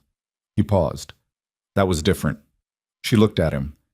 Not because of the file or the military thing or any of it, he said. Just because of how you did it. Like you'd already decided the outcome and were just executing the steps. He looked slightly uncomfortable with having said something genuine. Anyway, Thursday. Ose's notes. He went back to his patients. She drank the coffee, which was exactly as good as it was going to get at noon on a Wednesday, and went back to hers. The ceremony was Murdo's idea, proposed 3 weeks after the JAG statement, and 2 weeks after the criminal charges against Riker were formally filed in federal court. Claire said no the first time. Murdo called her directly, not through an assistant, not through a formal request, but on her actual phone at 7 in the evening, and made the case in the specific way that retired surgeons make cases, which is without sentimentality and with a clear-eyed understanding of what the argument actually needed to accomplish. It's not for you, Murdo said. I want to be honest about that. It's for the institution, and for the staff, and for the people who are still trying to understand what happened here. A pause. But it's also for the people in other hospitals and other institutions who watched what happened to you and are trying to work out whether speaking up is survivable. They need to see the ending. Claire thought about that. What kind of ceremony, she said. Regional Emergency Medicine Recognition. The county does it annually. This year we nominated you for the Civilian Emergency Response Award, which covers the bridge response. The board separately wants to formally acknowledge the director appointment. Murdo's voice was measured. Commander Cross has asked to speak. The survivors from the bridge response have asked to be there. It's not a spectacle. It's a record. A public one. She thought about McCall's voice on the recording, steady and long waiting. She thought about the 8 witnesses who had called because they'd seen her name. "One condition," she said. "Name it." Avery McCall gets acknowledged by name, on record, in whatever is said publicly, not as a victim, as a witness who came forward. She deserves the public peace too. Murdo was quiet for a moment. "I'll make it happen. Then I'll be there." The morning of the ceremony, Claire woke up early and sat at her kitchen table with coffee and didn't look at her phone. Decker sat across from her on the table, which she'd given up trying to prevent, and regarded her with the profound indifference of a creature who had no opinion about public recognition and a strong opinion about breakfast timing. She fed him. She got dressed. She looked at herself in the mirror for approximately 2 seconds, which was about 1.5 seconds longer than usual. She drove to the hospital. The event was in the hospital's main atrium, a large open space on the ground floor that normally functioned as a waypoint between the parking structure and the clinical floors, and had been transformed, temporarily and imperfectly, into something that looked like a civic occasion. Rows of chairs, a podium, a banner that someone had ordered and that was slightly crooked on the left side. People in dress clothes who were also clearly healthcare workers because they move through crowds the way healthcare workers do, with the automatic spatial awareness of people who spend their days not running into things that are attached to other people. She arrived 30 minutes early because she was incapable of arriving at anything less than 30 minutes early, and she spent those 30 minutes doing what she always did in situations she found uncomfortable, which was finding something useful to occupy her hands. In this case, the atrium's electrical setup had a loose connection in the sound system that was causing intermittent feedback, which she identified, traced to its source, and reported to the facilities coordinator, who fixed it with 12 minutes to spare. Trevino found her near the back wall. "You fixed the sound system." It was annoying. "You were supposed to be, I don't know, reflecting, experiencing the moment. The moment was going to have feedback in it." He shook his head. "You are constitutionally incapable of being honored gracefully." "I'm working on it." He stood beside her as the atrium filled.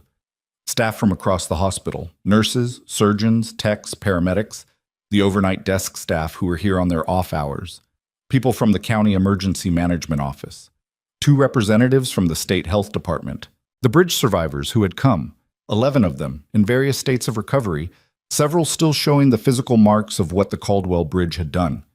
Paulette Garris was there. She had come specifically, she had told OC, because she wanted to be in the room. Avery McCall had flown in from Pendleton.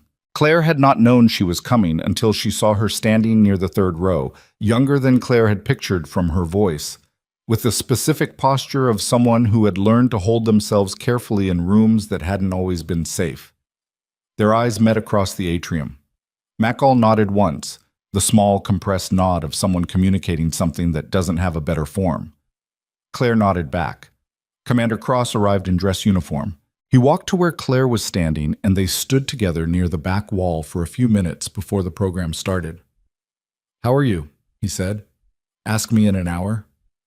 "Fair." Murdo opened the ceremony at 10 a.m. with the particular directness that characterized everything she did. No preamble, no institutional congratulation of the institution. Just the facts of what had happened and what they were here to acknowledge. She named the Caldwell Bridge. She named the 4 people who had died. She said their names slowly and clearly, which was the right thing to do and which Claire appreciated. She spoke about the disaster response, about the staff who had worked without stopping, about the 39 patients who had survived because of what happened in this building on that day. Then she said Claire's name. Claire walked to the front. The applause started before she got there. Not the polite institutional kind, but something with actual weight to it. The kind of sound a room makes when the people in it are not doing something performative, but something they actually mean. The bridge survivors stood. Several of the staff stood. Paulette Garris, in the 4th row, stood up with the deliberate effort of a woman who was still recovering and was going to stand anyway. Claire stood at the podium and looked at the room. She looked at McCall in the 3rd row. She looked at Trevino, who was wearing an expression he was going to deny later. She looked at Sandra Holt, who was in the back near the wall, and whose face carried the specific complexity of a person living with a choice they'd made wrong, and were trying to understand what to do with the rest of what they'd learned from it. She didn't look away from Sandra. She held her gaze for a moment, not to make her uncomfortable, but because Sandra was part of this too, the part that didn't resolve cleanly, the part that was still being worked out. Cross spoke second. He stood at the podium in dress uniform and spoke about the classified file in terms that were clear without being detailed. The service record, the program, the work she had done, the people who were alive because of decisions she had made in conditions most of the room would never encounter. He spoke about what it meant to carry that background quietly for 4 years and show up every shift and do the work at a level that most of her colleagues didn't fully understand they were witnessing. Then he said, "What happened in this ER 18 days ago was an injustice. What happened in the hours afterward, what Nurse Bennett did when she walked back through that door during a mass casualty event she had no obligation to respond to, was a choice. Not a dramatic one, not a calculated one. Just the choice of a person who decided that what needed doing was more important than what had been done to her." He paused. "That's not easy," he said. "Most people can't do it.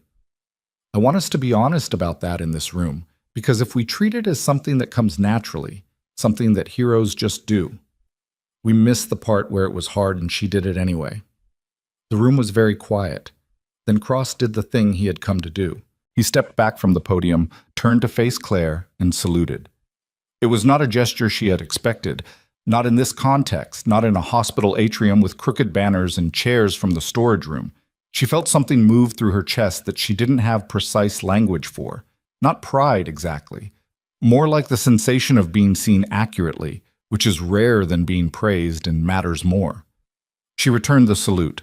The room erupted. Yet, the formal recognition came in a small box. The county's Civilian Emergency Medicine Award, a thing that was not particularly glamorous but was specific and real. Murdo handed it to her and shook her hand with the grip of a surgeon, which was the grip of someone who had spent decades using their hands for things that mattered. She said quietly, "Don't let us screw this up again." Claire said, "I'm going to make it very difficult for you two." Murdo almost smiled. After the ceremony, the atrium dissolved into the specific social texture of events that have achieved their formal purpose and are now becoming something human.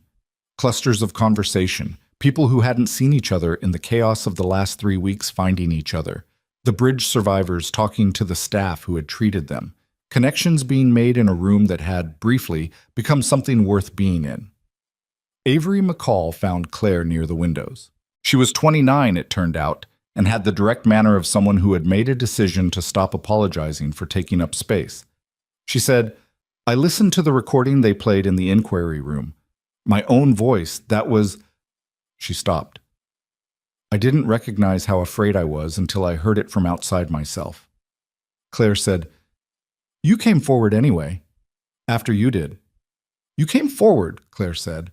"That's the part that goes in the record." McCall looked at her for a moment. "I'm going back to Pendleton next week. There are 2 other people there who have things they've been carrying, about Riker, about the system. They haven't filed anything. I'm going to talk to them." "Good." "I don't know if they will." "That's okay. You're still going to talk to them." Claire looked at her. Sometimes the only thing that changes the math for someone else is knowing that someone in the same position went first. McCall nodded. Something in her face settled. Not resolved, because some things don't resolve cleanly, and McCall's career had been shaped by things that would take time to fully understand. But settled. Like a weight that had shifted slightly and was sitting different. They shook hands. McCall went back to her flight, back to Pendleton, back to whatever came next for her. The criminal proceedings against Cole Riker moved through the federal system with the particular momentum of cases where the evidence is unambiguous and the prosecutorial will is clear. He was arraigned 4 weeks after the JAG statement. His attorney filed 3 motions in the first 2 weeks, all of which were denied. His request for a venue change was denied. His argument that the security footage had been improperly obtained was denied. He pleaded not guilty. The trial lasted 9 days. Claire testified on day 3.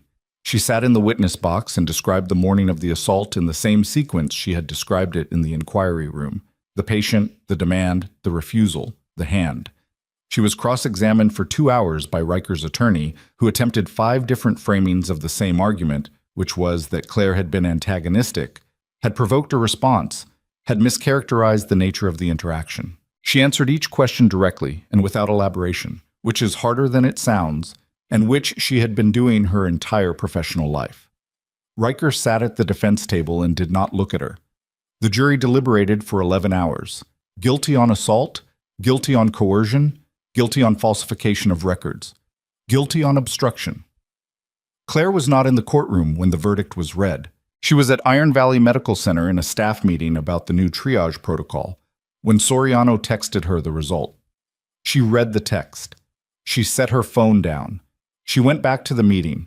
Afterward, Trevino asked if she'd heard. Yes, she said. And? She thought about it. The honest answer was that the verdict felt less like an ending than like the close of a door. Something that had been open and drafty and letting in cold for a long time had finally been shut. And the room was quieter for it, but you still had to furnish the room. Justice was a door closing, not a room rebuilt. It's right, she said. It's what should have happened. That's enough. Trevino looked at her. You're not going to feel anything about it? I'm feeling things about it. I'm just not performing them. He considered that. Fair.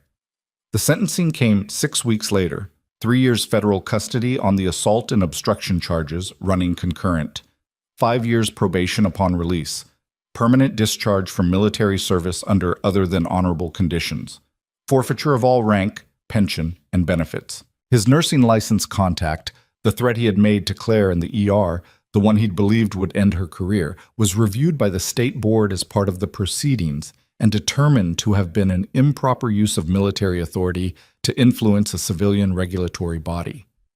The state board issued a formal statement to that effect. It was a small thing, procedurally. It mattered. Major General Aldrich Pruitt was formally retired under a reduction in force order, losing 1 star and his full pension. The federal obstruction and conspiracy charges resulted in a plea agreement, 2 years of supervised release, a significant financial penalty, and cooperation with any future proceedings related to the broader protection network. He would not go to prison. The people he had protected and the people he had silenced, and the flight surgeon from Pendleton who had spent 8 months waiting for a review that was never going to vindicate her, they would have to live with that outcome. So would he. Gerald Forthright accepted a plea agreement on the obstruction charge, 1 year probation, community service, a formal bar from any future employment involving access to classified federal records. His legal fees cost him more than the penalty. He was not someone who was going to recover his professional standing, which was its own kind of consequence. 6 months after the morning that Cole Riker had struck her in a hospital corridor, and 20 people had watched in silence, Claire Bennett stood in the remodeled emergency preparedness office on the 5th floor of Iron Valley Medical Center and looked at the organizational chart she had rebuilt from scratch. It was not perfect. It had gaps she was still working on, relationships she was still building, one administrator in the procurement division who was going to be a problem and who she had 3 conversations scheduled with in the next 2 weeks, and a contingency plan for if those conversations went the way she expected. The funding leverage issue was partially resolved and partially in progress. She had restructured 2 contracts to remove the direct military relationship as a condition of the allocation, but 2 more were still tied up in a county-level review that moved at the speed of county-level reviews. The policy she'd outlined in the board meeting was in place. Written, posted. The reporting chain now bypassed the administrator managing the funding relationships. It had been used twice already, once for a complaint that turned out to be a misunderstanding, and once for a complaint that turned out to be legitimate and was being addressed. Neither resolution had been perfect. Both had been real.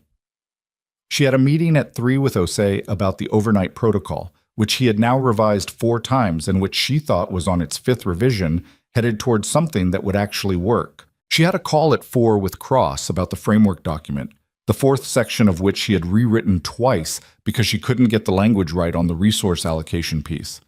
Her cheek had healed. There was no visible mark. She stood at her desk and looked at the organizational chart and thought about the morning she had come back through the ER doors during the bridge response, the specific quality of that decision, how little drama it had contained, how she hadn't stood in the parking lot and made a speech to herself about what she was going to do and why. She had just looked at the alert on her phone and picked up her keys. She thought that was actually the most important thing she understood now, after all of it. The inquiry, the verdict, the ceremony, the salute, The award sitting on the corner of her desk next to a half-empty coffee cup, and Decker's emergency veterinary paperwork that she kept meaning to file. The important thing was not the moment when someone finally saw her clearly. The important thing was every moment before that, when she had kept doing the work in the absence of being seen at all. That was the part nobody put in a ceremony. The years of competence that no one credited. The patience she had fought for in rooms where no one was watching. The decision she had made correctly when the decision only mattered to the person in front of her. Those years had not been wasted. They had not been erased by the morning Riker had struck her. They had been the foundation beneath every single thing that followed. The reason she knew what to do when the bridge came down. The reason she had the structural knowledge to change an institution from the inside. The reason 8 people had called an inquiry line when they saw her name. You build what you build in the quiet. The rest of it, the recognition, the consequences, the door finally closing on the thing that should have been stopped years ago, that comes after. Or it doesn't. You do the work either way. She picked up the coffee cup. She made a note in the margin of the protocol document. She crossed something off the organizational chart that wasn't working and wrote in the replacement she'd been thinking about for 3 days. The 5 o'clock shift change would bring 22 nurses onto the floor below her.